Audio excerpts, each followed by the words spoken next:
Boa tarde, colegas do Facebook, do YouTube.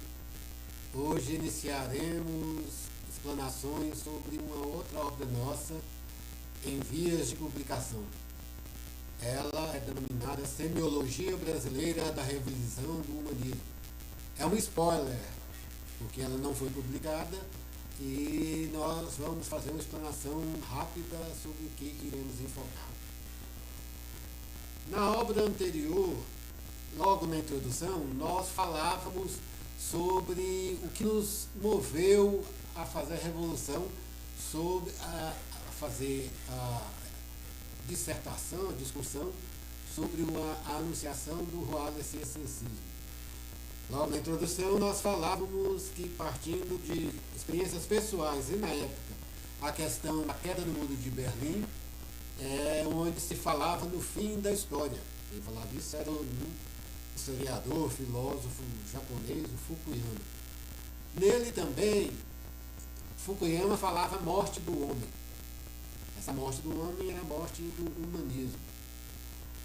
Ali nós veremos que o humanismo surgiu com a discussão em torno da metafísica.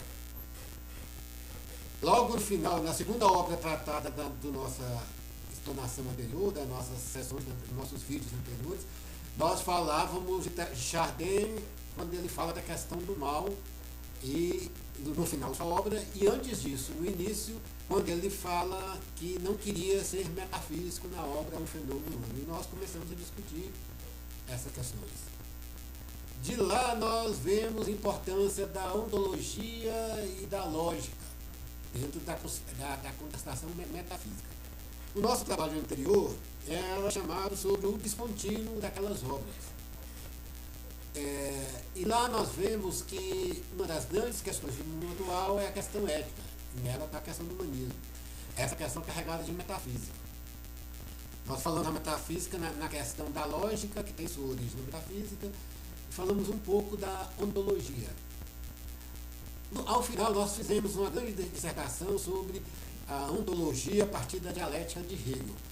Mas, devido a problemas de gravação, tal explanação e a leitura do que nós havíamos feito dentro da obra Anunciação do Roalescencismo ficou meio prejudicada em virtude dos recursos técnicos que nós dispomos atualmente, pretendemos melhorar, e que fez com que a nossa explanação fosse um pouco acelerada, aliás, muito acelerada.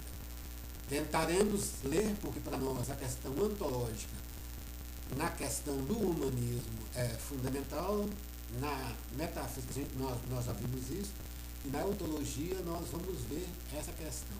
Então vamos voltar àquela passagem e tentar lê-la mais pausadamente.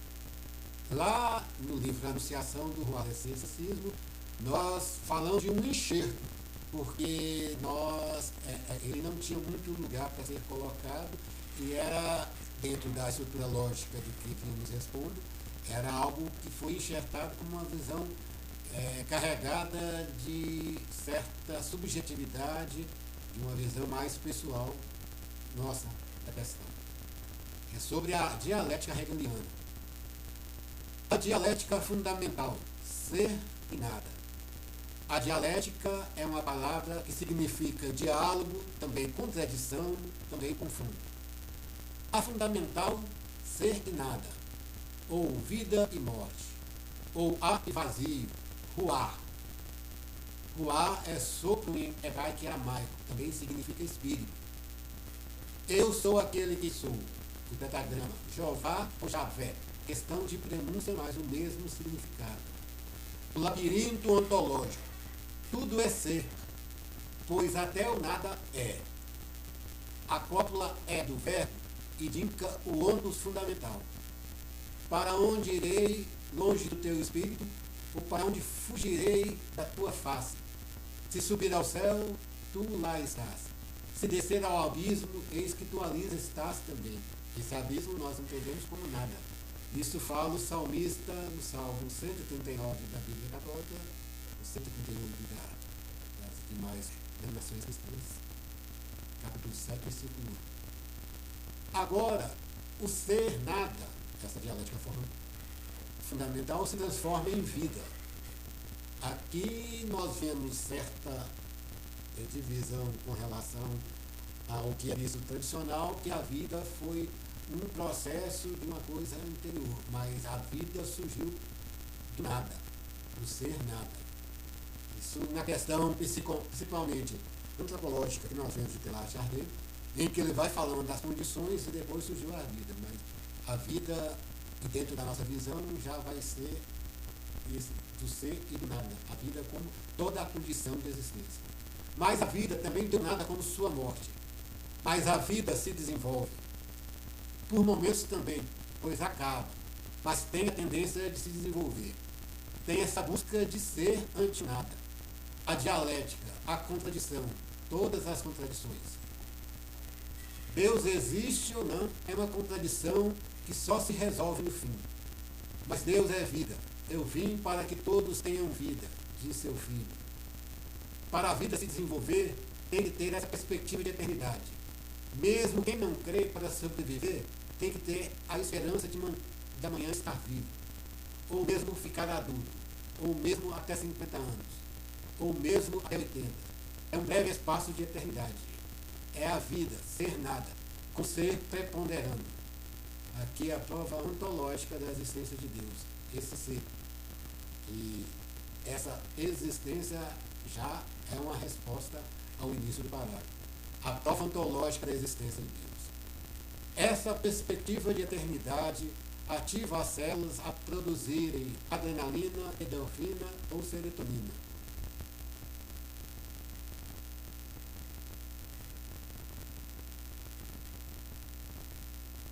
Ou outro hormônio regulador do humor, que torna a vida saudável até pura, como a vemos em alguns milagres relatados cotidianamente. Da dialética fundamental ser nada surge o cosmo. Isso é vista como a passagem da contradição fundamental, a impossibilidade do conhecimento empírico dos princípios para o dado concreto do todo que existe.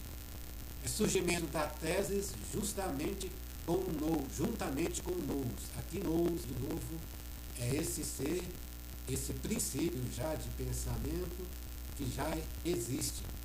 Teses em grego significa lugar, nous, pensamento. As coisas surgiram, foram dadas ao conhecimento, ao pensamento. Luz e trevas primordial, dia e noite.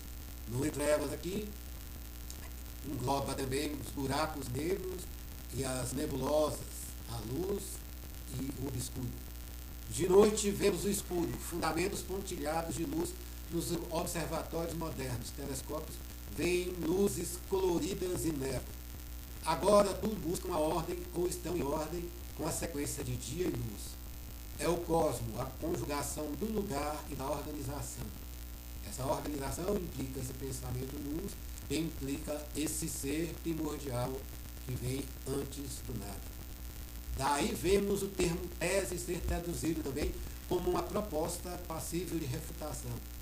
O pensamento como organizador. Os vários universos que já tivemos, planos, circulares, estáticos, e agora em expansão. Mas o fundamental são e buscam ser. A expansão, a constatação final, é essa constatação de expandir para ser. O ser ante o nada. As refutações e transmutações que vem sofrendo ante a observação humana. Parece haver um sujeito, algo subjetivo através dos movimentos universais. O sujeito, um pensamento que organiza. Aí agora Deus como sujeito. O ser, o pensamento, que estão desde o início como organizador, indicam, revelam esse sujeito que agora é o Deus como pessoa. Isso é, o cosmos significa em grego tanto lugar como harmonia. Da dialética do ser e do cosmos surge a natureza, do latim natura. Fazendo uma dissecação do tema, temos natus, particípio passado de nascer, e urus, sufixo do particípio futuro, de orito, surgir, gerar, a força que gera, natura, composição, problema, natura, particípio passado de nascer, e urus, sufixo do particípio futuro de orito, surgiu, surgir e gerar. Aí é a natureza. A capacidade do ser gerar outros seres com auxílio das forças cósmicas, os físicos. O grego traduz natureza por físicos, a reprodução, o compartilhamento dos seres. O darwinismo valoriza mais a competição, a seleção natural, a sobrevivência do mais forte. Mas há o compartilhamento, visto no início da vida entre os seres procariotes e eucariotes.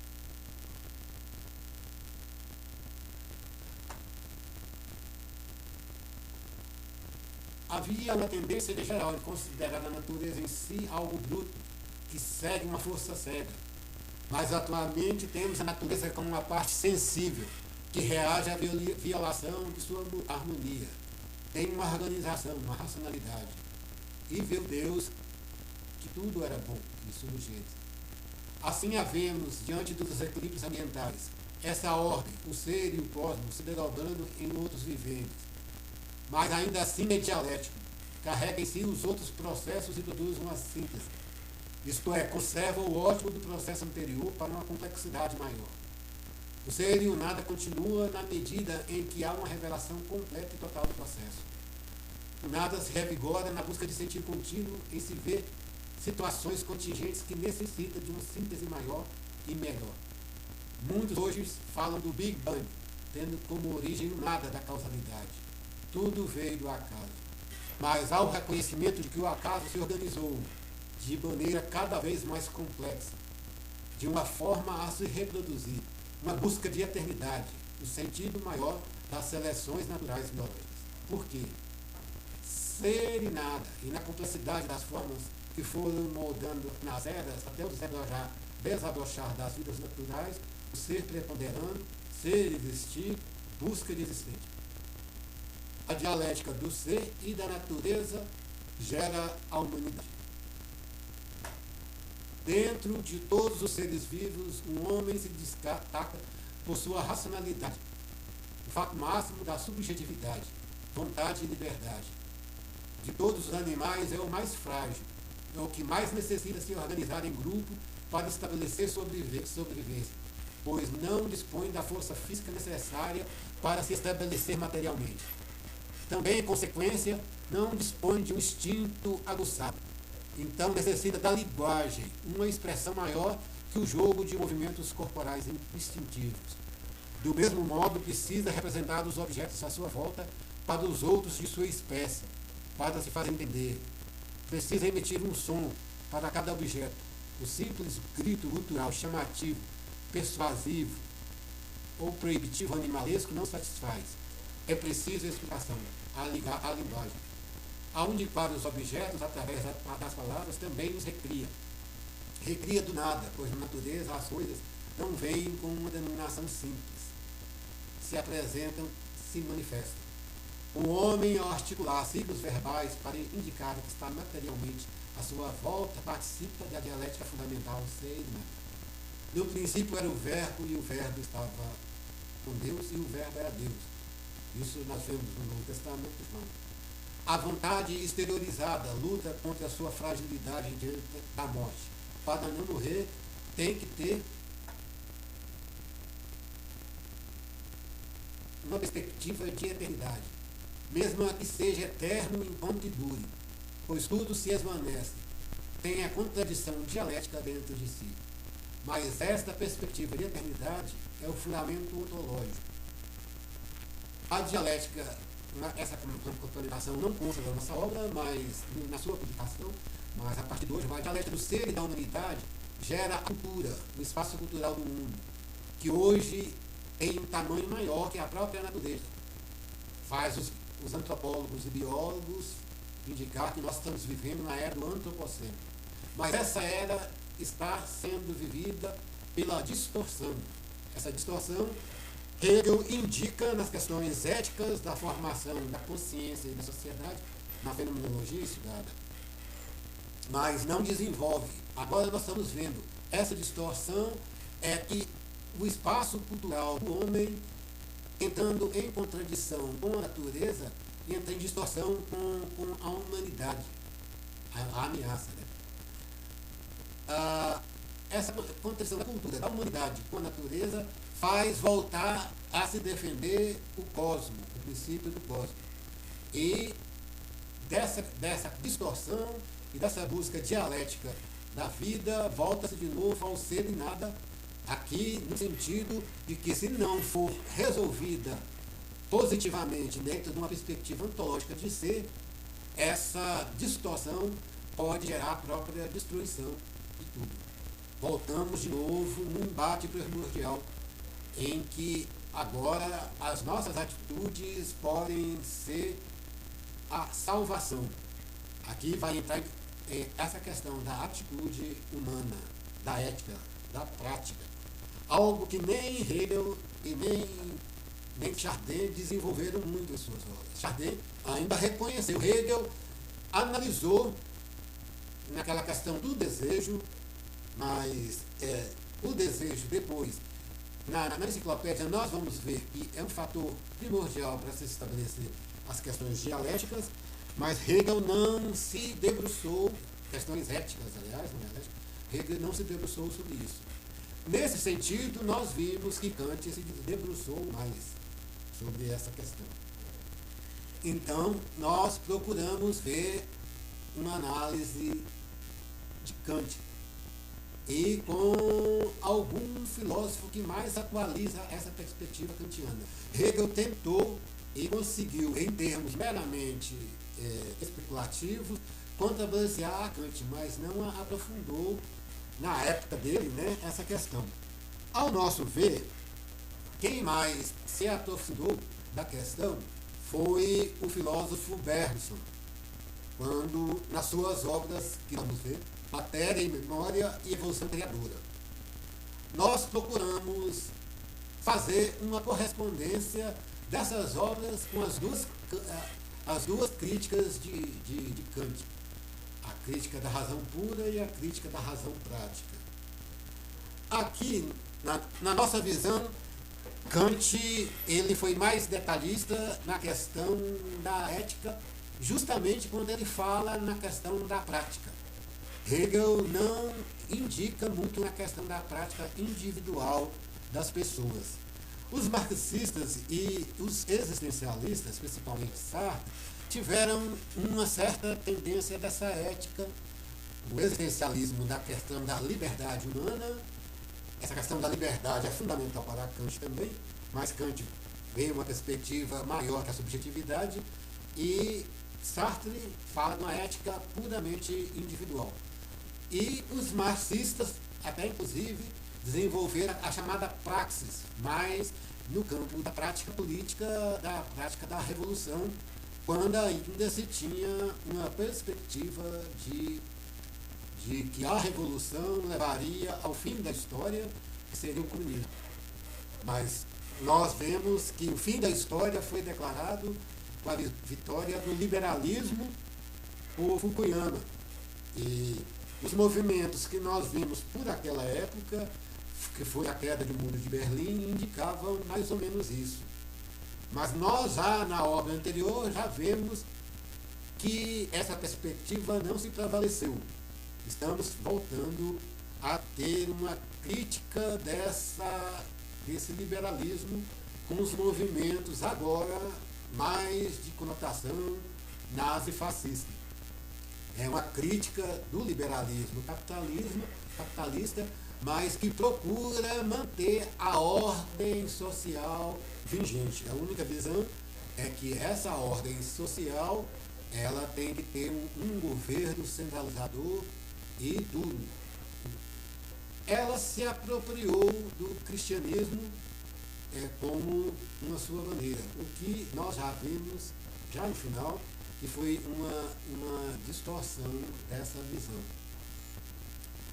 Na nossa passagem anterior também, aqui nós fizemos uma explanação, e na passagem anterior nós fizemos um resumo da questão de Kant, de Hegel e de Chardin. Mas na questão de Chardin, nós, apesar de nossos primeiros vídeos já abordamos corretamente, no resumo nós colocamos uma perspectiva equivocada. Porque nós colocamos a questão que Chardin já via, isso nós lemos, essa questão ontológica dessa energia psíquica dentro da matéria e nós colocamos na matéria elementar. Mas ele vê mais claramente na matéria total. Então vamos dar uma revisão. Isso porque essa questão ontológica é voltando à questão de Hegel, da consciência do ser em si, é para procurar essa questão da ética fora do kantismo. A ética kantiana é uma ética repressora, é uma ética em que a ordem e o Estado, mesmo que para defender uma certa liberdade, mas é uma coisa maior, e ainda carregada daquela perspectiva kantiana de que a consciência não atinge a coisa em si, então justifica-se o rigor disciplinar muito forte, que não valoriza o conhecimento interior, que é o que Hegel vai valorizar, na sua dialética ser aí, ser em si e ser para si.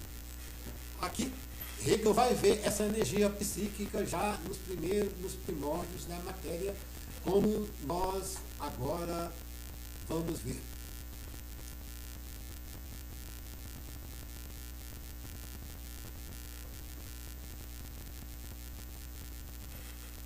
Na matéria total, aqui ele vai colocar as três fases muito melhor que daquela que nós vimos. Ele vê a matéria se dividindo em sistema, tóton e quanto. A história e o lugar da consciência no mundo permanecem incompreensíveis para quem não tenha visto previamente que o cosmo em que o homem se encontra implicado constitui, pela integridade inaceitável do seu conjunto, um sistema, um tóton, um quanto. Um sistema pela sua multiplicidade, um tóton pela sua unidade e um quanto pela sua energia.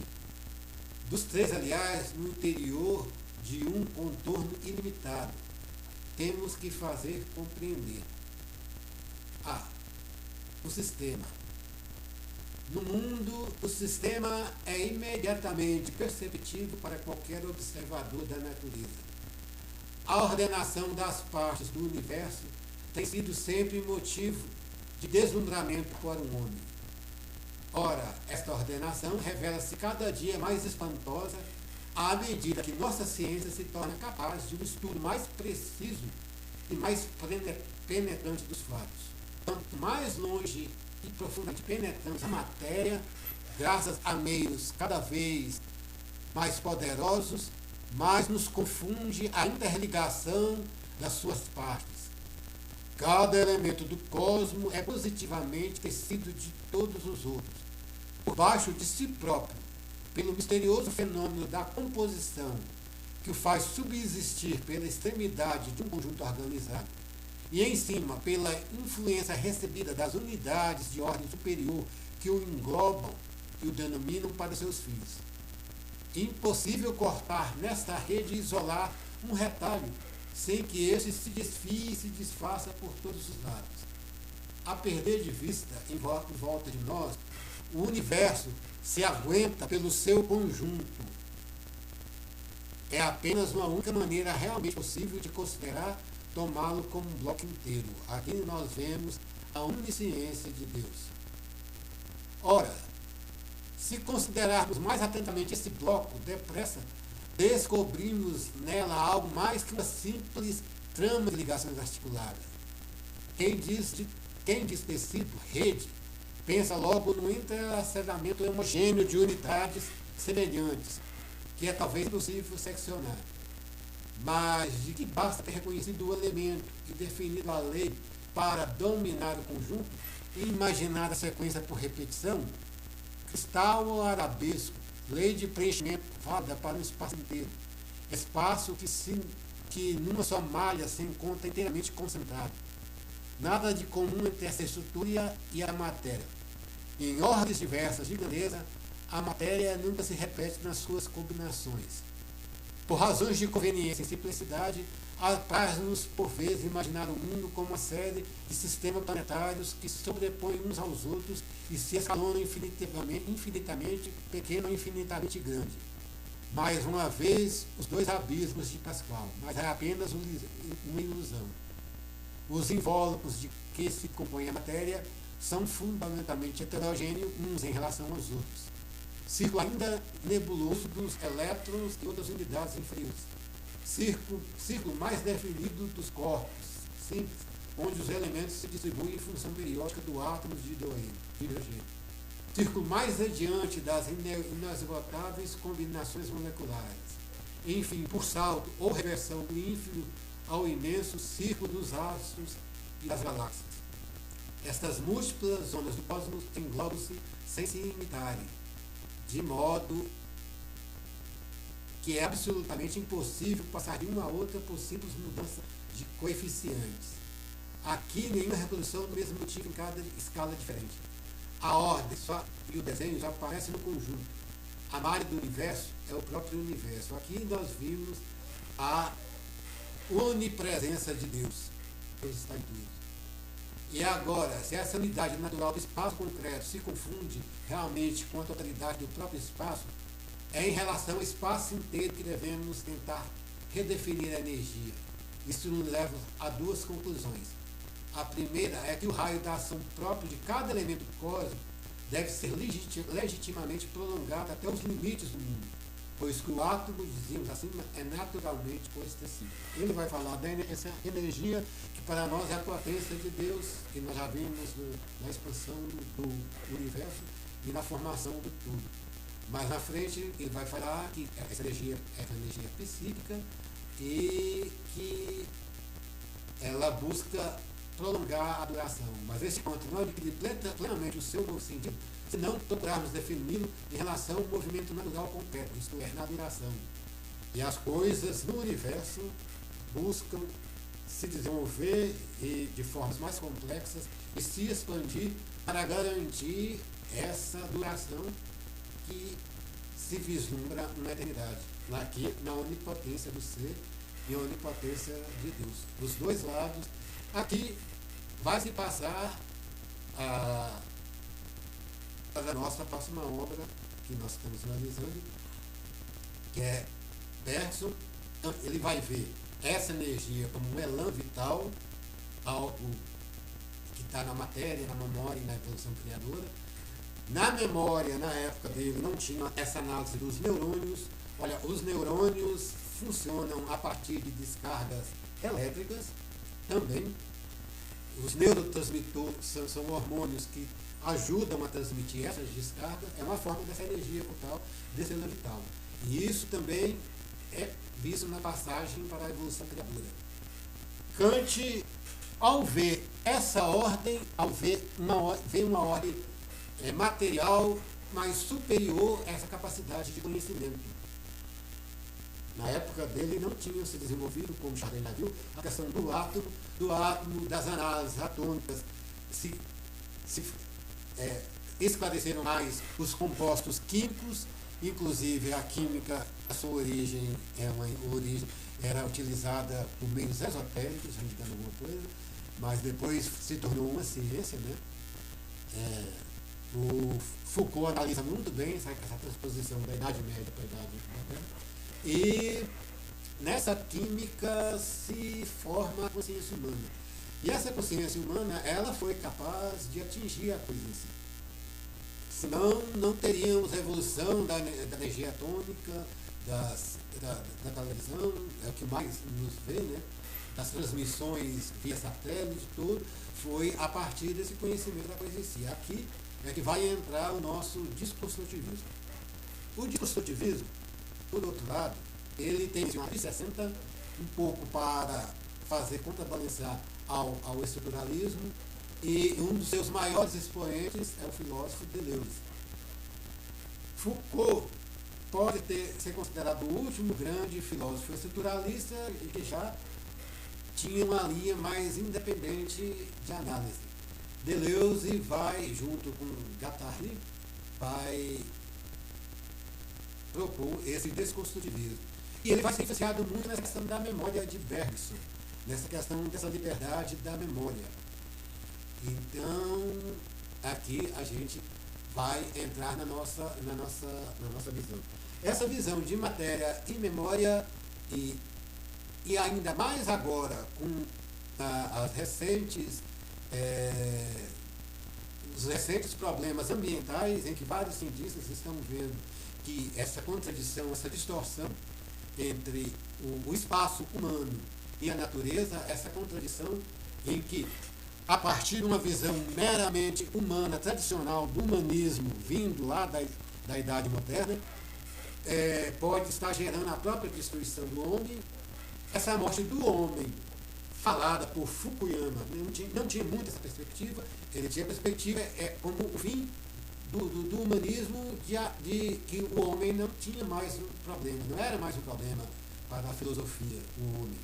O homem era aquele ser capitalista, aquele ser que, numa sociedade, procura de alguma forma gerar riquezas e usufruir das riquezas, e então não teria mais problema. Mas com os problemas ambientais voltaram a ter esse problema, e essa morte dessa preocupação do homem pode ter gerado esses desequilíbrios. Isso porque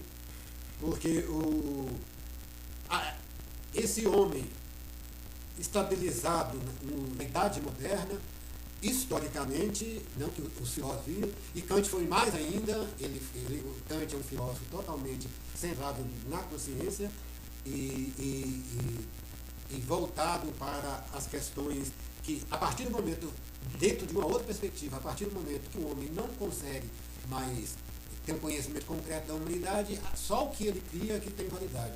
Aí se criou, historicamente, um homem capitalista, aquele que explora a natureza. Como ele não conhece a natureza não tem uma vida própria.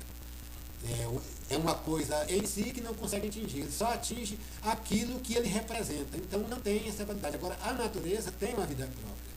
E o homem, com o desenvolvimento, passou a conhecer os mecanismos da natureza e, em torno disso, vem trabalhando as suas... na tentativa de ter uma prática para salvar a si próprio nesse contexto nosso atual.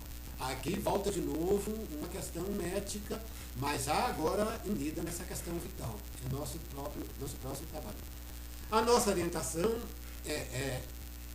essa primeira obra analisada já é uma orientação, como já vimos, nós vamos continuar, nós tentamos dar uma continuidade, por isso que nós vamos denominá-la de uma análise do contínuo, né? Naquele nós vemos o descontínuo que teve na história, agora, né, esse contínuo nosso é um contínuo visado, busca a continuidade da vida humana e a vida em todas as suas formas, como fala as ciências ambientais, a perspectiva de todas as formas da vida, não só a humana, mas também a humana. O método, então, vai ser esse, eu coloquei aferente, mas é aferente nesse sentido. Nós vamos continuar essa análise, e dentro dessa perspectiva de desconstrutivismo, nós vamos ter como base a obra Diferença e Repetição. O termo já é chamativo. Uma das primeiras obras de Deleuze, tem alguma notícia que Deleuze desprezou essa obra mais futuramente, mas ela, para nós, como forma, ficou a ver o que se diferencia nessas obras e o que se pode repetir dessas obras.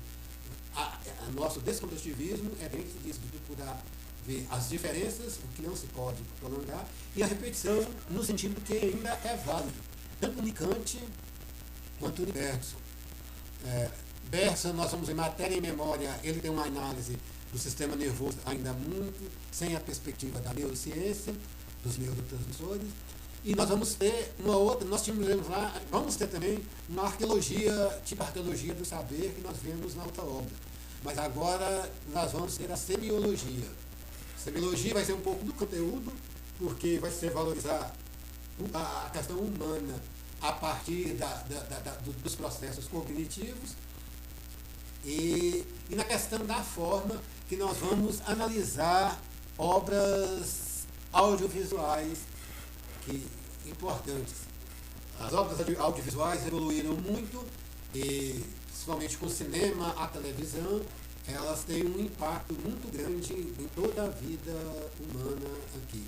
Agora, com a internet, mais ainda, ela se tornou algo cotidiano que a pessoa leva uma televisão e um cinema no bolso. Então, sendo algo bem individual, o que gerou distorção. A questão da liberdade, das liberdades capitalistas foi uma certa tendência de esquerda, deixou muito de ter a visão revolucionária de defesa de um sistema para sobrepor o capitalismo, deixou o capitalismo funcionar do jeito que estava funcionando, mas valorizando mais a questão das liberdades individuais. Mas esse radicalismo das liberdades individuais, em conjugação com o individualismo inerente ao capitalismo, está gerando problemas éticos também no convívio pessoal. E principalmente na internet, com essa questão de ter um mundo em sua mão, você não tem uma comunicação mais pessoa a pessoa. E esse individualismo, juntamente com essa liberdade, e mais ainda na questão sexual geral, esse ultraliberalismo, né, estão gerando movimentos distorcivos de violências sexuais, de violências domésticas, né? E também esse individualismo está gerando reações totalitárias, também muito radicais, tanto a nível a nível teológico, né? Principalmente com os muçulmanos, né? As teocracias estão voltando, como agora a nível até do próprio liberalismo como nazifascismo e essa visão distorcida do cristianismo como um mero agente repressor, um Deus para reprimir as pessoas. Essa visão de ética que nós temos. E nesse sentido, nós vamos tentar vislumbrar na próxima obra. Nossa escola, vamos ver aqui já, mais ou menos como vai ser visualizada. Chama-se Semiologia Brasileira. Nós vamos explicar porque nós vamos pegar, lógico, obras mais do Brasil. Vamos pegar estrangeiros também, mas vamos valorizar mais obras brasileiras, audiovisuais. Aqui nós temos Escalzaura, Aritana, temos Pantanal, são novelas. Pantanal e Escravizara foram novelas de grande sucesso, Avenida Brasil. Rosinha Mecanô já é uma obra já literária, mas a sua abordagem atual. A nossa obra vai ter o subtítulo Ensaio sobre Contínuo a partir das obras Matéria e Memória e Evolução Criadora de Beckett, Críticas da Razão Pura e Prática de Kant. Que nós vamos de Franz Schubert, nós vamos analisar a música clássica, os rituais religiosos, o sincretismo religioso, que era bom. Agora, com essa visão do cristianismo atrelado ao nazifascismo, estão sendo questionadas, esse sincretismo, né? Mas foi algo importante até para o surgimento da arte em geral. Aqui você continua o sincretismo, Clementina Jesus, que é uma das pioneiras do samba, a Chiquinha Gonzaga. Aqui nós vimos Billie Holiday, Saravô, Ella Fitzgerald, Lisete Cardoso, aqui no lado, tentando fazer um paralelo entre a música. A música mais importante do século passado, isso segundo Hobsbawm, foi a música negra, e é uma contradição que vai em choque até com o marxismo, porque uma visão marxista e mesmo hegeliana é que com um desenvolvimento econômico é que se desenvolve as artes. Mas as artes do século passado contradizeram isso porque foi no meio pobre e explorado dos negros, dos índios, né, que floresceu as artes que hoje dominam o mundo. O jazz, o rock é de origem negra, jazz, o blues, praticamente, né? O samba, aqui no Brasil, de origem negra, e gerou a bossa nova. Então nós vemos esse lado, Ray Charles com Cartola, algo parecido, Tom Jobim com Stan Getz, Tito Madi com Cole Porter. Nós colocamos os dois também mais na foto sem parecida, Elza Soares com Aretha Franklin. Nós estamos vendo esses dois lados das músicas, as duas músicas mais importantes do mundo, tanto de influência na música clássica, o jazz tem grande influência na música clássica, Ravel, o bolero de Ravel tem grande influência jazzística, várias obras de Ravel tem, e no Brasil tem os Villa Lobos, com o samba com o Villa Lobos, tem uma influência muito grande, né? A bossa nova, que é uma glória nossa, é de origem do samba. Depois nós vemos mais visuais, temos musicalmente também já desse lado, a ópera do Nalando, Stop Make Sense, do Talking Heads, que o Talking Heads é outro que valoriza essa mescla de ritmos, né? As obras antigas, até de crianças, né? E hoje, depois nós vemos o audiovisual, o Pica-Pau, o Mickey, os Flintstones. Nós vamos analisar todos e como essas obras, aqui tem Fellini, Glauber Rocha,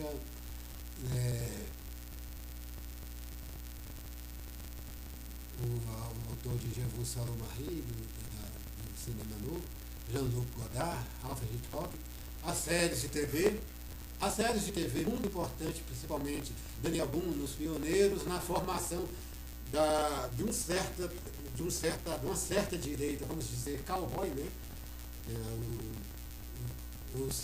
As pessoas de direita, os políticos, os personalistas de direita, têm grande penetração nesse meio rural, country, de influência americana, outras, a tropa de elite aqui, e nós vamos, as séries de TV hoje, antes com a televisão, tipo Twin Peaks, Lost, e hoje nós temos House of Cards, já no clima da internet, né? São obras audiovisuais e ver ela nessa questão, dessa formação desse homem, esse conflito que está tendo na visão humana. Né? Outra escola, nós vamos aqui ver uma que é para ser a apresentação. Este livro é para ser uma continuação do anterior, a Anunciação do Raleigh-Sensível, que é o livro 1. Diferentemente do primeiro, que tem uma proposta mais macrocósmica, essa é de proposta microcósmica, a revelação do humanismo. Dentro daquela perspectiva histórica de virada de milênio, em que o filósofo Fukuyama proclamou o fim da história. Na época também proclamou o fim do homem ou o fim do humanismo clássico. Aqui não partimos de uma visão de descontinuidade, como naquela mencionada, mas de a continuidade. O fim como uma revisão do humanismo para se promover uma elisão, no sentido de prestar contas sobre este humanismo.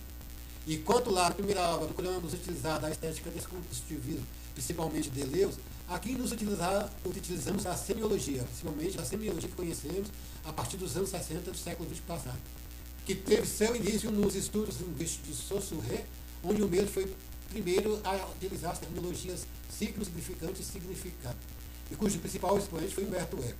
Faremos uma análise paralela focada na linguística dos psicanalistas Jung e Lacan e os semanticistas Peirce, Frege e Searle. A preocupação arqueológica também não seria mais fundamental. Era alguma coisa mais implicada com a história do Brasil devido ao fato de ser do local do nascimento deste ator, bem assim como a história mundial. Patentar as torres gêmeas e a epidemia do coronavírus. Pois esses eventos mundiais anunciam o fim físico total da humanidade. Aqui é só uma escola que ainda está em gestação e em revisão, mas mais para frente nós vamos ver um problema mais ecológico para ver o ético. Então, nas próximas sessões